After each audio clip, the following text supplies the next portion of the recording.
You ever wake up thinking it's just another day, and then, before lunch, you're suddenly in the fight of your life with a room full of strangers judging everything you stand for? That's how it started for me. Marcus Whelan, single dad, ex-engineer, accidental outlaw. All because I dared to cut a padlock. No lawyer. No fancy suit. Just me, my daughter's future, and a pile of records older than most of the folks sitting in that Texas courthouse. The judge looked down over those thin glasses, voice cold enough to stop your heart, and asked, "Do you think you have the right to cut a lock because you find a fence unreasonable?" Whole room froze. I looked her dead in the eye. "No, Your Honor. I cut the lock because that fence is on my land. And here's the only key." The silence after? You could hear Marlene from the HOA drop her pen. It sounded like a gunshot. But if you're going to get this story, let me back up a sec. 6 months ago, I was just another guy scraping by, raising my girl Sophie on a 3-acre patch outside Cedar Springs. My wife, Sarah, she'd been gone 2 years. Cancer, that cruel thief. It was just us, our golden retriever Ranger, and a ranch held together by love, hard work, and fence posts driven into Texas clay by my great-granddad in 1922. The only thing separating us from the shiny Willowbrook HOA next door was an old fence and a history nobody else seemed to care about. I remember the morning the world changed. Sophie, 8 years old and all fire, asked why we didn't have big gates like Willowbrook. I told her, "We don't need to hide, sweetheart. Our family's been walking these lines for 150 years. I believed that. I needed to believe it, especially when I saw the white Mercedes sliding up our drive. Marlene Hutchkins, HOA president, pink clipboard. That fake smile people wear right before they ruin your week. She started with sweet talk about community standards and boundary adjustments. Next thing I know, she's measuring my fence with some laser gadget, snapping photos like I'm the criminal. I tried to stand my ground. "Ma'am, I'm not part of your HOA. This is my land. My boundaries are marked." She just kept smiling and handed me a paper heavy with legalese. "We'll need to conduct a proper survey and may need to make some adjustments for everyone's safety." That night, sitting alone by the old stone marker Sarah called our forever stone, I felt her absence like a cold wind. She'd made me promise, no matter what happened, to keep this land safe for Sophie. So when dawn broke with the sound of power tools, 5 guys in hard hats fencing off my property like it was some kind of prison, I knew the game was on. Picture this. You rush out in your pajamas, child clinging to your leg, workers calmly ignoring your shouts, Marlene showing up live streaming the whole thing to the HOA Facebook page, all smiles as they put up a 6-foot iron fence with a single locked gate. I called the sheriff. He shrugged, said it's a civil matter. The county office told me to get a lawyer.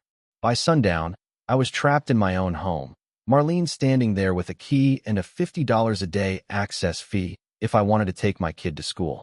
Yeah, that happened. But here's the thing. You back a Whelan into a corner, you'd better watch what happens next. I dropped Sophie at school and drove straight to the only person I trusted. Ethel Bronson, 73, sharp as barbed wire, former court clerk. She took one look at my face and said, "They're scared you'll find something if you dig. Get to the records office yourself." With her keys in my hand.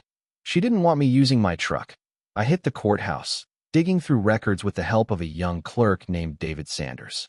Turns out, the original 1875 deed showed my property was bigger than I thought.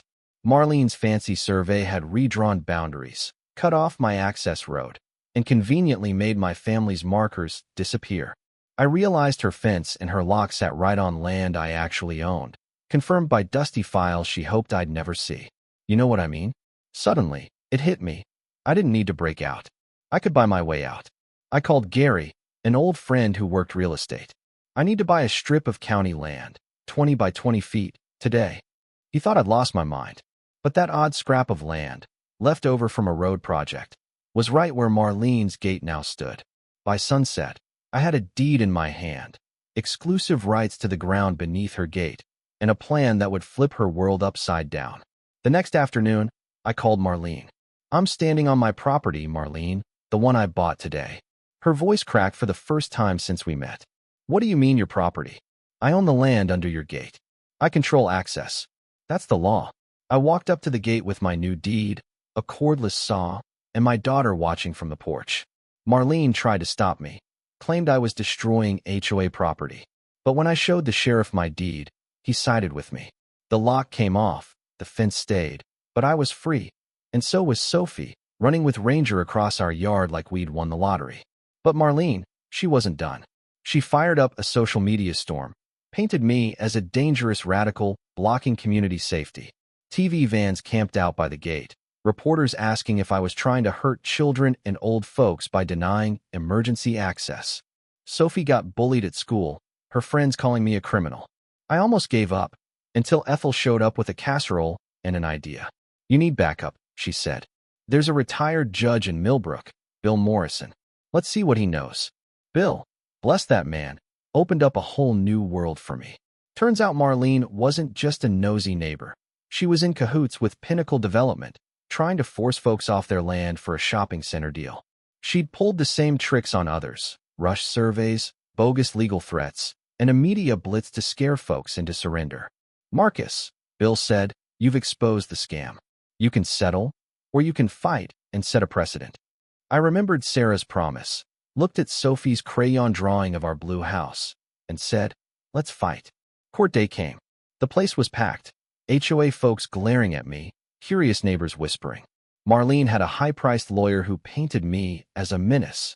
But when I showed the judge my 1875 deed, the survey, and Victor Stone, the construction boss, testified that he was paid cash to work at 5 a.m., no questions asked, the tide turned. Then Marlene, in a panic, knocked her purse off the table. Papers scattered everywhere, including doctored surveys and emails reading complete before discovery. The judge's face hardened. Then came the real twist. Bill's research proved Marlene was a partner in Pinnacle, orchestrating these battles all over Texas to grab land for profit. Her case fell apart. The judge ordered the fence down, fined the HOA, and recommended Marlene for criminal investigation. I walked out holding the key to my gate, people cheering, media now calling me a hero. Sophie's classmates stopped teasing her. My inbox filled with families asking for help. Turns out, I wasn't the only one getting boxed in by these bullies. 6 months later, my accidental legal education turned into a full-blown career. I helped 12 more families save their homes, launched a blog about property rights, and got asked to testify as an expert in Austin, where an HOA was trying the same tricks, this time on 50 families. We had a barbecue on the land they once tried to take. Ethel made a toast. Sophie wore her Property Rights Princess t-shirt, telling anyone who'd listen, "My daddy bought the gate so nobody could lock us in again." Funny, isn't it? You start out just wanting to protect your kid's backyard and end up changing the way a whole town thinks about justice. Maybe you're reading this and thinking, "I'd have just paid the fee and moved on." Or maybe you'd fight even harder. I'm not saying my way is right for everyone, but when they lock you in a box, sometimes the smartest thing is to buy the box, keep the keys, and never let anyone tell you where your boundaries end. So what about you? If someone fenced in your home, charged you to see your own family, what would you do? Would you fight, pay up, or walk away? Drop your story or opinion in the comments. I promise, there's more folks in your corner than you think. And remember, next time someone tries to wall you in, maybe all you need is a little knowledge, a lot of grit, and just enough crazy to buy the whole damn gate.